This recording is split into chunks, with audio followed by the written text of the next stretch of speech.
June is Black Music Month. CSB TV celebrates Black music. When did you first realize you had the gift for hip hop? Man, I'm at the.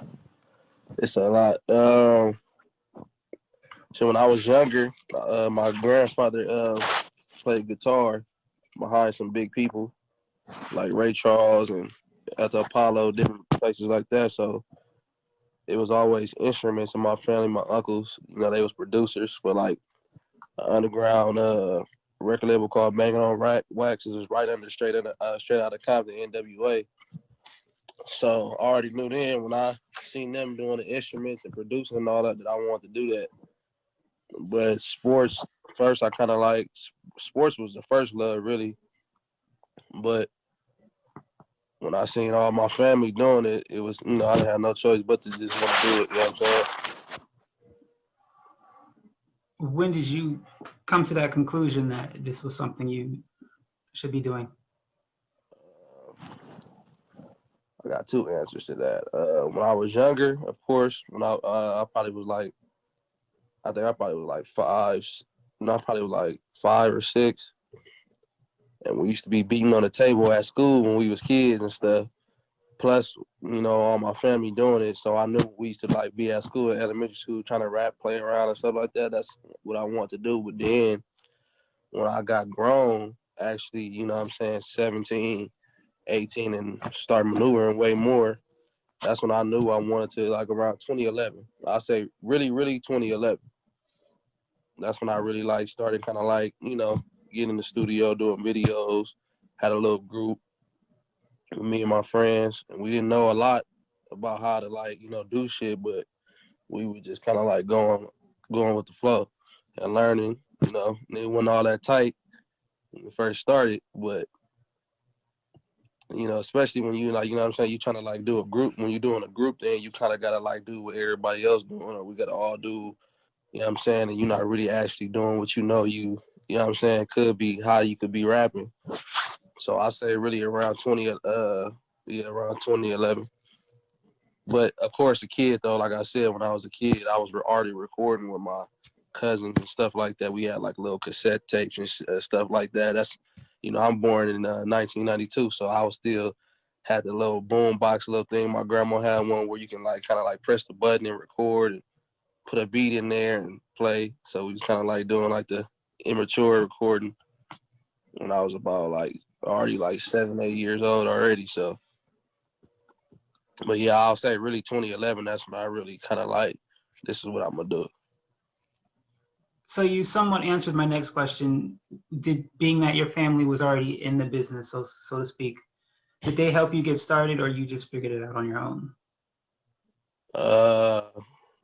Damn. Nah, they didn't really help me do it. I kind of just, really me and my cousins, like I said, me and my cousins, we was already my cousins that I was doing it with, they were a little bit older than me. So I was the baby of the 90s kids and the late 80s kids. So I will always be around them.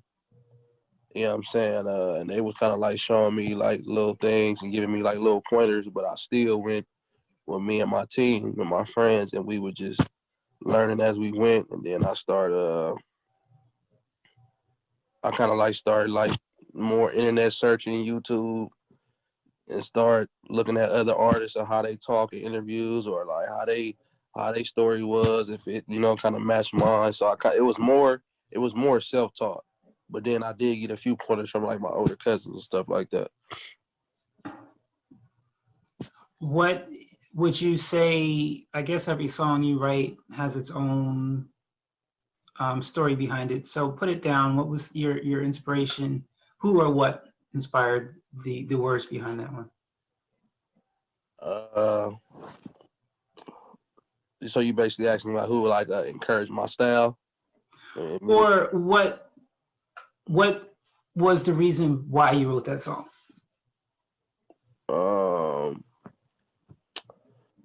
The reason why I wrote that song, I'm not kind of want to I wanted to give like a classy feel, you know what I'm saying? Still, street but classy at the same time, so I can kind of make really dedicated to the females, you know what I'm saying? Make them feel good about themselves, classy, you know what I'm saying? Ratchet but classy at the same time, you know what I'm saying? Have a good time. Uh, a lot of my music is really kind of like that in a way. When you listen to my music, I want you to like to feel good. Um, well, majority of it, I want you to feel good, feel good about yourself. Um, Boss up, you know what I'm saying? Go get a female number or something, Mac Daddy type shit, you know what I'm saying? So yeah, I just kind of want to give a fun feel, but still classy at the same time, to where I ain't scaring nobody. You know what I'm saying? I ain't that. That's not what I'm here to do. I mean, for the most part, that's not what I'm here to do. I want you to feel good. I want people to just feel fly and good about themselves. Go boss up and go get some money. You know what I'm saying? So if I did that with that, I was, completed my mission right there. So television and computers have allowed artists to stay home, but for the most part, most artists enjoy being out in the open performing. But unfortunately, that has not happened starting with March of last year. So are you laying low, or have you been working around the restrictions, maybe doing virtual concerts, or are you working on new projects while you're waiting? What exactly have you been doing, if anything? I actually been doing both. So working around what I can do, still doing little shows here and there, events with my squad, um, but still laying low at the same time because there's just so much that you can do outside. So you can't always do as much as you want to do.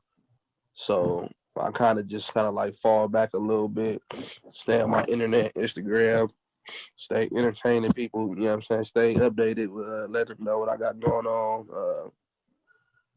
So it's a little bit of both, staying consistent, but then pacing myself at the same time because there's only so much you can do right now at the same time. So you feel me? I just been kind of like balancing it out because you don't want to do too much. You fuck around, catch COVID, you know what I'm saying? And that's kind of hard because you want to be around your friends, your family, your fans, and all the other stuff. So I just kind of like just kept it balanced out a little bit.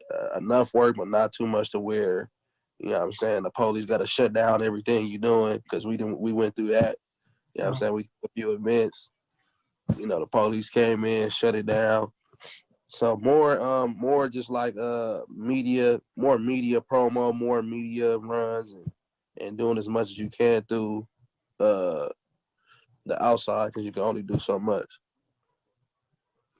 With what you've learned so far, being in the independent music business, learning on your own, let's say you had a neighbor, a little child, maybe 15, 16, 17 years old, who realizes this is something they want to do. What advice would you give them? The advice that I give them is, you know, stay true to yourself and stay consistent, but pace yourself at the same time. Don't let nobody tell you that you can't do it because they're only saying that because they feel like they can't do it. So when somebody can't see themselves doing something, of course, they're not gonna see your vision. You can only see your vision and the right people around you. You know what I'm saying? But if you just got people around you that can't see themselves doing nothing but the regular norm, then what they gonna say about you? You know what I'm saying? So and they don't even get the whole game. They don't get the business. They don't get it behind. They don't understand. You know what I'm saying? Good music, hard work. You know what I'm saying? Consistency. They don't understand that. So because they're a consumer, they're not doing music. They're the one that's gonna listen to it. But at the same time, they listening to people that already done made it. And them same people that made it, they was the same situation that you was in, trying to figure out the whole situation. And going through people saying that, you know what I'm saying, you can't, they only saying that because they can't do it. You could do it. And it's the reason why you doing it. And it's just keep belief and keep God in your life.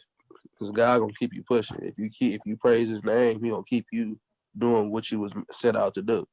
He ain't gonna let you stop that if you keep him in your life. All right. And the last question I have for you today, somewhat of a fun question. If you could, whether they be dead or alive, collaborate with any artist, singer, rapper, producer, anyone in the business, and it doesn't have to be hip hop, it can be whoever you've seen in your life and you went, wow, I really like their talent. Who would that person be? Why? And what kind of project would you work on with them?